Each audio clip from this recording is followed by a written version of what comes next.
South African get their act together, or South Africa. Again, this comes to us from the Shoot the Breeze topic sections of our Discord. Go ahead and get involved in the Discord. You can share your topic. So let's just say that they meant, can South Africa get their act together? We have 2 video prompts that deal with this. Guys, let me know, and I know you will, but let me know if you guys cannot hear sound. We tested it. We did a whole day of testing. Let's go ahead and make sure that we got this correct. Stand by. This is just one of several demonstrations in recent weeks targeting migrants in South Africa. Thousands of people in Durban, Pretoria, and now Johannesburg say they want more government action to tackle what they say is illegal immigration. Critics say groups like this are simply xenophobic. Anyone just wakes up in the morning and decides that they're having problems in their own country. Oh, let me look for greener pastures, and it's South Africa. And if we don't say anything about it, or if we say something about it, we're told that it's black people. This is not a skin color thing. It's about us protecting our country, which is a sovereign state. We love our African brothers and sisters, but it's time now that they also fix their own countries for their own children and their own future. We're making it very clear to you guys, we don't want you here. In this video widely shared on social media, a man from Ghana is told to go home to fix his country. The Ghanaian High Commission has advised its nationals to close their businesses and keep a low profile, while Nigerian authorities have told citizens to remain indoors. People assembled here blame foreigners for taking their jobs and high levels of crime. In the capital, Pretoria, hundreds of demonstrators demanded action from the government. It's a legitimate concern being hijacked and used to taint us as a people of South Africa who do not want to live with other people. Because that would not be correct, because that's not who we are. South African President Cyril Ramaphosa says the concerns should not lead to xenophobia. He says the government is clamping down on illegal migration and rooting out corruption in the immigration system. The United Nations has condemned the attacks. This is not the first time such protests are seen in South Africa. There were large outbreaks of violence against foreign nationals in 2008, 2015, and 2019. And the same sentiments are being repeated now. We are saying our borders must be properly managed. And all these people who are undocumented, they need to be sent back to their countries. Why do they have to come here and have free education, free health care? And while they're telling us that we are xenophobic. Tensions are rising as more protests are planned. Famida Mala, Al Jazeera. And this is, once again, this is Shoot the Breeze topic number 1. Can South Africa, I know it's not South African, but can South Africa get their act together? We have a second video prompt that deals with this. We won't play the entire video just because it is a little lengthy, but nonetheless, let's go ahead and hear our second video that deals with our first prompt of the day, or first topic: can South Africa get their act together? Hi guys, if you're planning on going to South Africa anytime soon for vacation, for a conference, for anything at all, you may want to rethink, because once again, they are attacking Black Africans.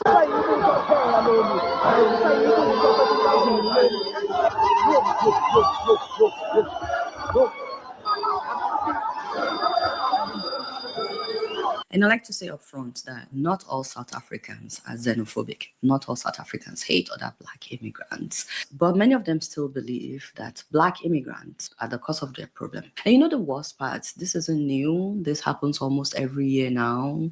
And every time that it happens, the same story is what we keep hearing. That Black immigrants in South Africa are the problem. And that the Black immigrants are stealing their jobs, bringing drugs, taking their housing, overwhelming the system. But let's pause for a second and actually look at the numbers, because numbers don't lie. Black immigrants in South Africa make up about 4% of their population. That's roughly 2.5 million people. All these Black immigrants that they are talking about, they're about 2.5 million in a country of about 65 million. So you have to ask yourself, how can 4% of the population really be the root of a country's problem?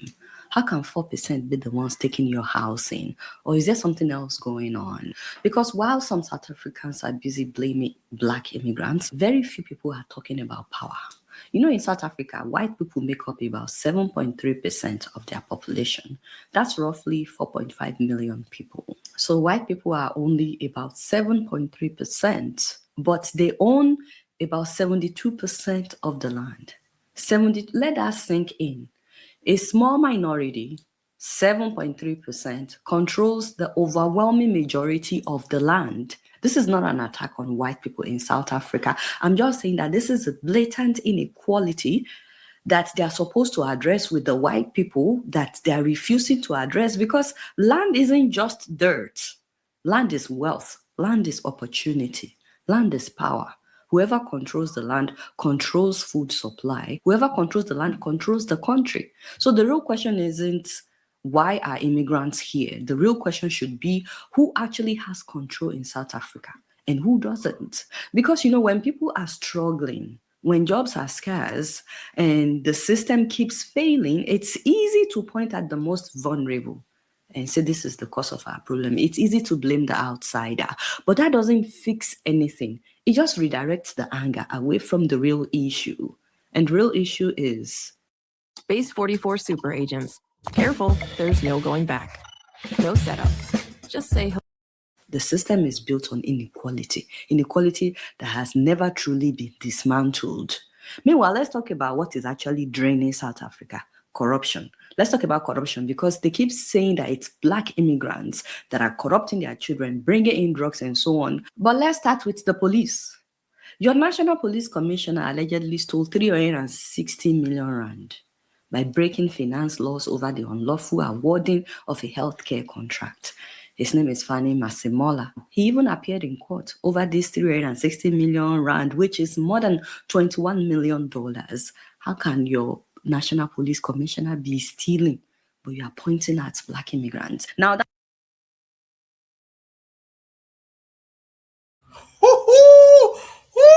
Hey, that like, hey, she coming with the receipts, man. 21 mil. All right, man. I'll tell you what, man. You know, me and a couple like-minded individuals, we would know exactly what to do with $21 million. Again, if you're just tuning in, you are hearing the voice of Jacadero filling in for Brother Koku here on the Bitter Medicine Podcast. Shoot the Breeze episode 239, and we are just getting we just getting the burners on in the kitchen, man. Come on, we haven't even started cooking, huh? The spices ain't even left the cupboards yet, huh? How about it? Let's get into it. So, Shoot the Breeze. Topic number one, can South Africa get their act together? I know it says the South African, but can South Africa get their act together? Before we get into our panelists' thoughts and views, let's read some of these comments, because, man, you guys are getting busy, man. Trigger Happy says, we good in response to my ask about sound quality. Black Steel says, perfect. All right. Trigger Happy says, all of this is subconsciousness eugenics. South Africans don't think their country is Black on a subconscious level. Woo. Daily Affirmation says, good evening. Good evening, Daily Affirmations. What's going on? What's up, sister? Trigger Happy also adds, this is the whole point of the Rainbow Nation. It's not even xenophobia, it's Afrophobia. True indeed. True indeed. Lord of Slaughter says, this is just like the FBA. For those that don't know, that's the Foundational Black American. He also adds, they are agents. Woo! Marcus Garvey is the way of free, or is the way to free. Tell them the Africans, huh? Koku says, Black South Africa had a meeting, or Black South Africans had a meeting with Indians, whites, and Chinese to demand they don't hire foreigners. Eesh! Disgusting, huh? Well, let's go ahead and get into some of the thoughts of the panelists on the two video prompts dealing with the topic of Shoot the Breeze. Number one, can South Africa get their act together? We'll start off with Bwana. That's right, Bwana. Man, you seen what you seen, you heard what you heard. What's your thoughts? Can South Africa get their act together? Yes, I think that South Africa can get their act together. We had this discussion last week, and Brother Bakari and Cheryl Lees was making statements in reference to the law of South Africa and I kind of like talked about history, the historical events that took place after the apartheid regime that really created the situation in South Africa right now. And you know what? I had to reconsider my position versus Brother Wakari's position and Shirley's position. Their position was the hell with it, the hell with the laws of the country. They need to do what they need to do because they are the majority of the people in South Africa. And I really thought about that after the fact. And you know what? They were right. And I was wrong. There's a delusion principle where we have this deluded belief that the law should be the prevailing sentiment, when in fact the law is really coming from the hearts and minds and the ideas and the culture of the people themselves. And if the majority of the people represent represent the culture, that should be shown up in the law and how they go about doing things. Now, in reference to this particular situation, I think that it's a horrible situation that that Black South African people are doing what they're doing. But that lady in the video, she made the statistics of the amount of the Boers, of the Afrikaners in South Africa. She said that 7%. In a country of 60 million, they represent 7%. But they own 75% of the land, the arable land or the farmable land in South Africa. How is that fair? So you put a bunch of, if you run an experiment and you put a bunch of rats, a bunch of rats in a maze where there's limited resources, what are they gonna do? They're gonna fight over those limited resources. And then when you add more rats that are that maze, what do you think they're gonna do? They're gonna continue. It's gonna create chaos. And I believe that Nelson Mandela and the ANC made a bad deal with the then at that point back in the day with the apartheid regime and apartheid government. They should have completed what they initially started and not made compromises, because these compromises are showing up today where you have a bunch of people fighting over limited resources, jobs and things like that. When back in the day, these people, South Africa is a huge country. If you have enough land and space, you don't have to fight over limited resources because you have access to what you need in a country of 60 million people. But when you section off all those people into a smaller area, right, to fight over resources, of course they're gonna see people coming in that country as a threat to the limited resources they already have. So whoever would have made that initial deal in terms of making compromises within the law itself, I feel that it was treacherous. It was a treacherous deal. And Nelson Mandela created this so-called Rainbow Nation when in fact the people who ultimately kept the wealth of the country itself was still a few people within that rainbow. The color white within the rainbow maintain and retain all the resources of that country. So that was a very unfair deal that was made. And if they would want to go with that, they should have went back to the bush and started fighting until that job was completed. And the completion of the job was where the majority of the people had the majority of the land itself. We ain't fighting over jobs. We fighting over land to produce food. If you could produce food, I don't have to run to your corporations anymore. So they should have completed that deal and ran those boys into the position where they were the minority. So you have 7% of the land, not 75% of the land. It's an unfair deal. And that fight that they started in way before the 1980s. But they really ramped it up in the 1980s. They should have completed that deal. They should have completed that fight over resources. And I think that Nelson Mandela did a disservice by making so many compromises where you see this issue today. Because really and truly, I tell you what, the people are crazy right now, not uh, make fighting or pointing their anger, because it's misplaced anger. The anger should be placed or then directed towards the people who are actually creating the situation. But the anger is being misdirected to the so-called immigrants. And they are not the problem. The problem is your leaders, and the problem is the people who are making these deals that's compromising the integrity, the food supply, and the resources of your people. They created it. So it's misdirected anger. And it looked very cowardly, but it's just in putting these things in a historical perspective. I think that is what's happened. But I think that eventually the situation is going to get worked out. I believe so. Brother Bakari talked about learn optimism, and I am an optimist, and I believe ultimately this situation will be sorted out. I'll leave it there. I appreciate it, Buana. Man, if you're just tuning in, once again, I am Jacadero filling in for Brother Koku here on the Bitter Medicine Podcast. Shoot the Breeze, episode 239. The first topic for Shoot the Breeze, topic number 1, can South Africa get their act together? We watched 2 video prompts showing recent marches, protests against immigration from other Africans, from other African nations, and South Africans claiming that they should go back to those African countries, fix those economies, fix those governments, fix those societies, and don't even think about relocating to South Africa. Black Steel, what you say? What do you say? Can South Africa get their act together based on what you've seen, what you heard? Well, they better. They better get their act together. This is very cowardly.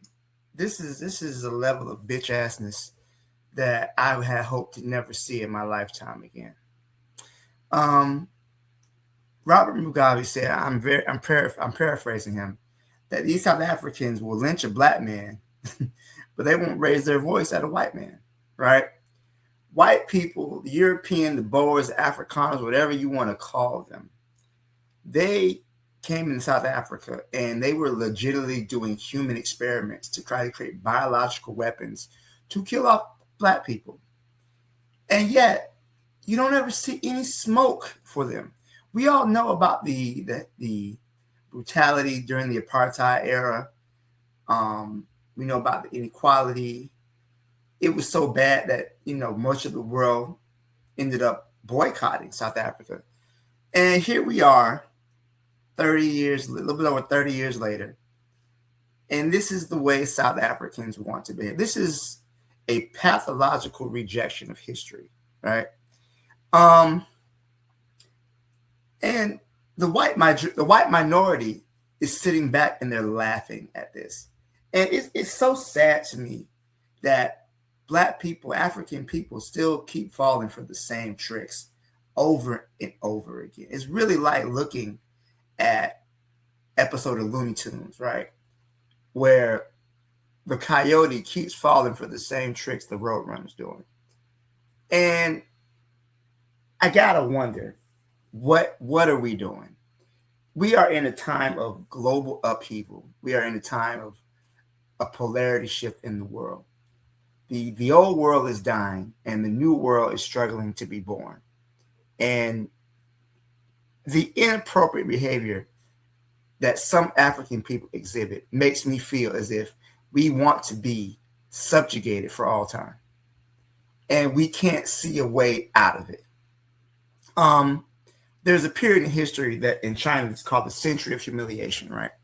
Where China had been subjugated by Europeans, forced to sell opium to their people, called Opium Wars, the Boxer Rebellion, so on and so forth. And after a century of humiliation, the Chinese people were able to say, okay, enough of this, let's get our act together. But they were united by ideology. African people, for some reason, can't ever seem to get on the same page ideologically. And while we're fighting each other, these Europeans come in and they steal and they create systems that keep African people in a permanent state of impoverishment. You're mad because a Black man from Ghana opened up a hair salon. Was there anything keeping you from opening up a hair salon? So instead of being angry at those people who have subjugated your people since the 17th century, you're going to turn around and attack another African person to the point you're in the street rallying. You didn't see this many people in the street during apartheid. In fact, when they did, and you know what? I'm going to say this too. A lot of this is fear. Black people are scared of white people. And I'm saying this, I know my brothers on the panel, you know, we're righteous warriors. We're not scared. But as a group, as a collective, African people are scared of white people. We are scared. And I'm going to be honest with you. Who's to say we may have a reason to be scared? These people are crazy. You know, they'll kill each other to kill us. So, but even if we are scared, even if we are afraid, you still got to fight. In fact, the only time when you can really be brave is when you are afraid. But I think that this whole conversation is just it's just cowardice. They're picking on the most vulnerable people in their society. I saw a video, they were going and attacking children, immigrant children. How is this behavior not reminiscent of what was being done to South Africans in apartheid?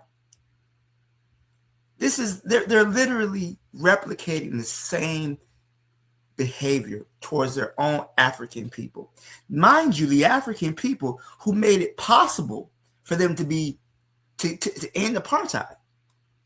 You don't think that African nations having bases, that the ANC having bases in Namibia, Botswana, getting weapons and shipments from Angola and Mozambique, enable them to defeat the South African enemy?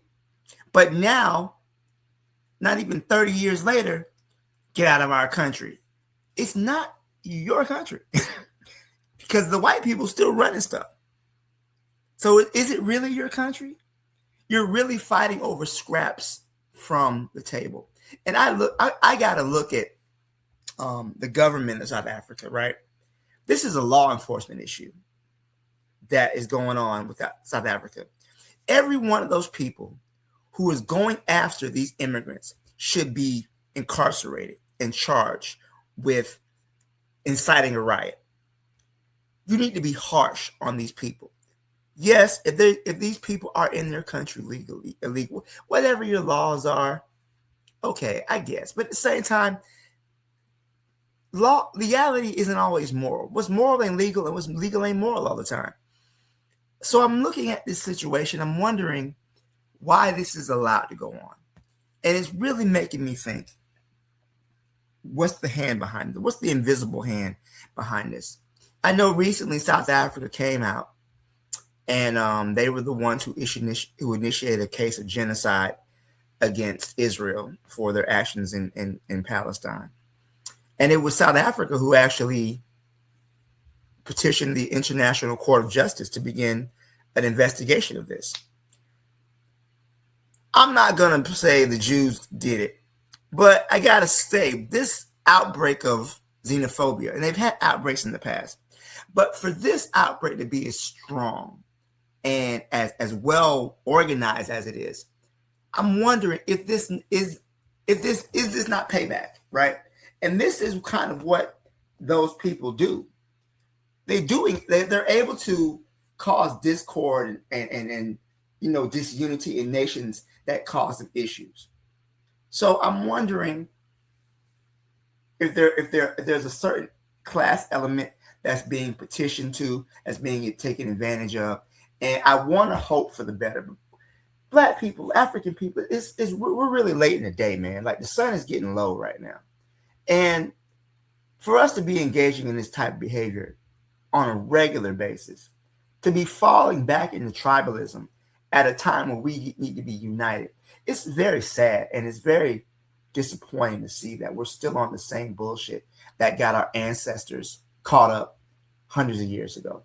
The European was able to take advantage of tribalism then, and they're still taking advantage of tribalism in the 21st century. So I'll leave it there. Thank you. Appreciate it, Black Steel. Once again, if you're just tuning in, this is Shoot the Breeze episode 239 on the Bitter Medicine podcast. I am Jacadero filling in for Brother Koku, and we are discussing Shoot the Breeze topic number 1. Can South Africa get their act together? We watched 2 video prompts dealing with South Africa and their recent rise in xenophobia with marches and protests against other African immigrants in the country. My question to both Black Steel and Bwana, what do you guys say to those proponents of the Amabunto marches? That's what they're calling it. I'm not sure on the direct translation. Basically, anti-immigrant, illegal immigration, but just nonetheless resistant towards other Africans. What do you say to those that say, why can't they go back to Congo, to Ghana, to Nigeria, to Somalia, to Ethiopia, and fix those countries? Why do they have to be here? Like Bwana said, we are dealing with a country that doesn't have not even close to the best economy, and we're fighting for jobs already amongst ourselves. Now we're adding in a third person that's not even from the country. What do you say to that, Black Steel and Bwana? Well, I would say to this is that the third person you need to be worried about is the white people. That's who you need to be worried about. To them I would say grow up and stop being childish is what I would say. The source of your problems is not your black brother. And remember the time where you, as South African, were displaced in your country and you were oppressed, and you came to your African brothers, and they with open arms, they supported you in your struggle. So in their economic struggle, why can't you support your brother? They supported you. I would tell them to grow up and handle your business, handle these crackers, handle the Boer, handle the Afrikaner. They are the source of your worries. When you can have South Africans who say, "Oh, we're in the midst of a genocide," and they got to grow up. This is a ridiculous. This is embarrassing behavior. That's what I would tell them. I would tell them that, like the young lady said, they're not your enemy.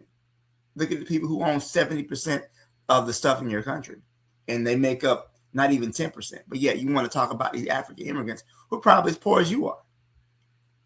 Africa is our home, not South Africa, not Botswana. The African continent is our home.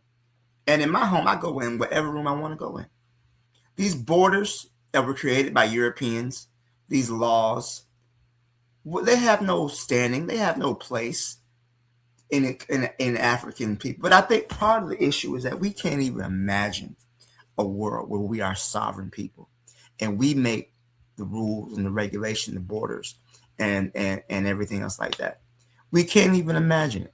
And it's really sad that here we are again going through the same mess. I believe it's outside agitators. I don't know who that woman was in the first video.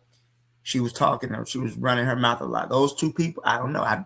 If I was in charge of South Africa, I would bring them in for some questioning, some harsh questioning. Maybe we can get down to some nitty gritty, get down to some brass tacks. Because to me, it doesn't seem it's. I understand South Africa's position economically and the struggles that African people go through in that country, right? There's a woman on YouTube I like to listen to. She's a black woman who likes to travel. And she had a list of places she would never travel again. Top 5 places she would never go to again. And on that list was Cape Town, South Africa. And she said in Cape Town, it felt like apartheid never left in Cape Town. Why is it the focus to not, instead of beating up and mistreating another African,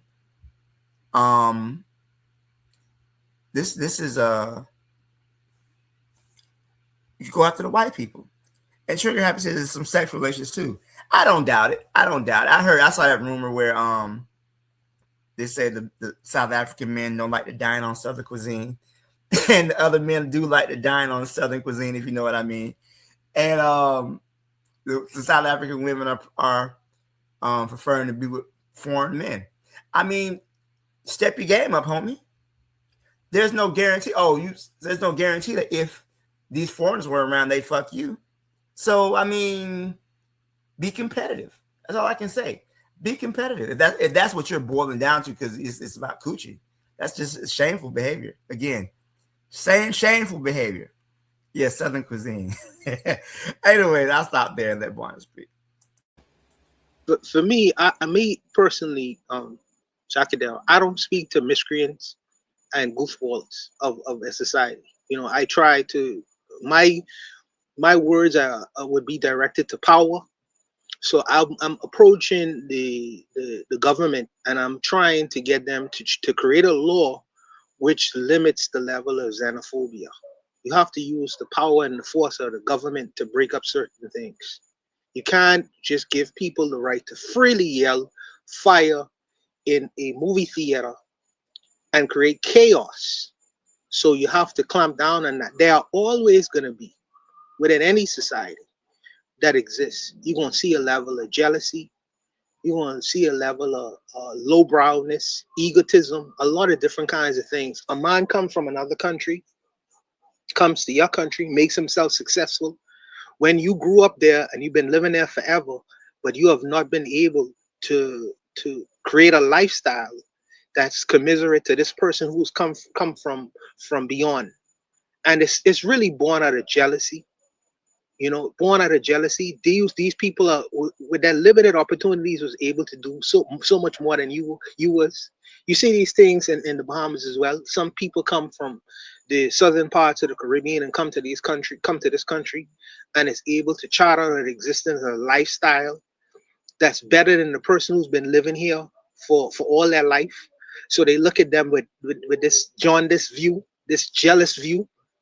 How were you able to do it and I wasn't able to do it? Could spawn from jealousy, and I don't want to. Yes, there is an unseen hand by the Boers and Africans creating this situation, because people benefit from chaos, whether they want to believe that or not. So yes, there is an unseen hand, but I don't want also to take away our personal responsibility and the people that exist within our community that creates these kinds of situations and does these kinds of things. And you really have to take a look what these things are born out of. If a Nigerian man or Ghanaian man comes to your country and is able to date your women, and you haven't been able to do the same things, more power to him. Like Black Steel State, step up your game. And who's to say if they never came, she would want to date you anyways? But these little petty jealousies, I think that some of the Black people in South Africa need to get over themselves, or they will go right back to the same situation they were in prior to Nelson Mandela creating this idea of a rainbow nation. If that's what they want, amen, more power to y'all. More power to y'all, but I ain't going back. And certainly someone who is coming from a different country, he is coming to try to be successful. And if he is not successful there, he will pick up his Johnny bundle and find another place to go. A man who was trying to get the best opportunity in life, he gonna go seek it wherever it may be. If you want to sit on your tuffet and not try to do the same things, hey, that's on you. If you want to stay in your situation, that's on you. But you're not going to stop them from moving about Africa. People have always moved in every part of Africa looking for opportunity. The white man came there and sectioned you all off and said, you only could go here and you only could go here, when the Black man has been going all over the continent for centuries. Who are you to stop that process? Who are you to try to play police and fence Black people off from their one continent? Are you kidding me? Are you kidding me? But like I say, I speak to power. I do not talk to miscreants. I don't talk to miscreants and people who can't understand reason. I don't like to have conversations with them. I rather approach the government and try to get them to create and enforce laws where this xenophobia is kept to a minimum. But I'll leave it there, Jacadero. Sheesh, man. Hey, strong stances from our brothers on the panel, Black Steel and Buana. And again, it doesn't have to just be brothers here on the panel giving their perspectives on any of the Shoot the Breeze topics for Shoot the Breeze episode 239 and future episodes. I mean, come on, sisters. Come on. If you're hearing this voice, if you're watching on your screen, go ahead and click on the StreamYard link. We'll go ahead and get you in the panel and get your perspectives. Before we move on to our second topic for Shoot the Breeze episode 239, let's read some of these comments. Trigger Happy says, you notice that this Rainbow Nation concept has parallels all over the world? Again, Rainbow Nation politics is just a scheme to get rid of Black people, or at least Black people's power. Koku 911 says, apparently the woman that was speaking is a Zulu, and a lot of Zulus are carrying out these attacks. If so, pretty disgusting. Man, these Zulu engaged in a lot of inappropriate behavior, man. They elected a white chief, I saw. These Zulus is really out of pocket, man. We need to definitely take them back to the woodshed. But they're really need to be called out on their inappropriate behavior. Shaka would be very, very disappointed. Man, I'm disappointed, and I can only imagine if Shaka is watching from wherever he's at, on what he has to say about the state of South Africa and their views on other African brothers and sisters. All right, well, let's go ahead and move forward with, again, Shoot the Breeze episode 239 here on the Better Medicine podcast. Go ahead and hit the like button. Come on, you're listening, you're watching. Get the engagement going. That's how other like-minded Pan-African nationalists can know on what message is being brought out there. Hit the like button. Come on, hit the like button. It's not enough just to comment. Hit the like button. Come on, let's get this and other videos in the algorithm. All right, let's go to Shoot the Breeze topic.